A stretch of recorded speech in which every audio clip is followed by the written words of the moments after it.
തിരുനെൽവേലിയിൽ ആശുപത്രി മാലിന്യം തള്ളിയതിൽ റിപ്പോർട്ട് തേടി ഹൈക്കോടതി. തദ്ദേശ സ്വയംഭരണ വകുപ്പ് സെക്രട്ടറി ജനുവരി 10-നകം റിപ്പോർട്ട് നൽകണം. പ്രത്യേക ഡിവിഷൻ ബെഞ്ചിന്റെ അവധിക്കാല സിറ്റിംഗിലാണ് ഇടക്കാല ഉത്തരവുണ്ടായിരിക്കുന്നത്. എറണാകുളം പൊന്നുരുന്നി അംഗൻവാടിയിലെ ഭക്ഷ്യവിഷബാധയിലും ഹൈക്കോടതി റിപ്പോർട്ട് തേടി.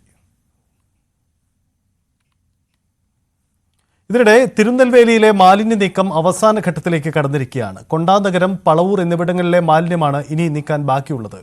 200 ടണ്ണിലേറെ മാലിന്യമാണ് തിരുനെൽവേലിയിലെ 7 ഇടങ്ങളിൽ നിന്നും ഇതുവരെ മാറ്റിയത്. മാറ്റിയ മാലിന്യങ്ങൾ ക്ലീൻ കേരള കമ്പനിയുടെ സംസ്ഥാനത്തെ വിവിധ പ്ലാന്റുകളിൽ സംസ്കരിക്കും.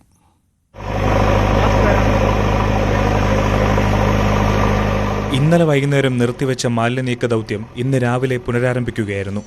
കൊണ്ടാനഗരത്തിലും പളവൂരിലും പ്രതീക്ഷിച്ചതിലും കൂടുതൽ മാലിന്യ കൂമ്പാരമായിരുന്നു ഉണ്ടായിരുന്നത്. ഇന്ന് രാവിലെ കൊണ്ടാനഗരത്തിൽ മാലിന്യം നിറച്ച് പുറത്തേക്ക് പോയ ലോറി ചെളിയിൽ പുതഞ്ഞു.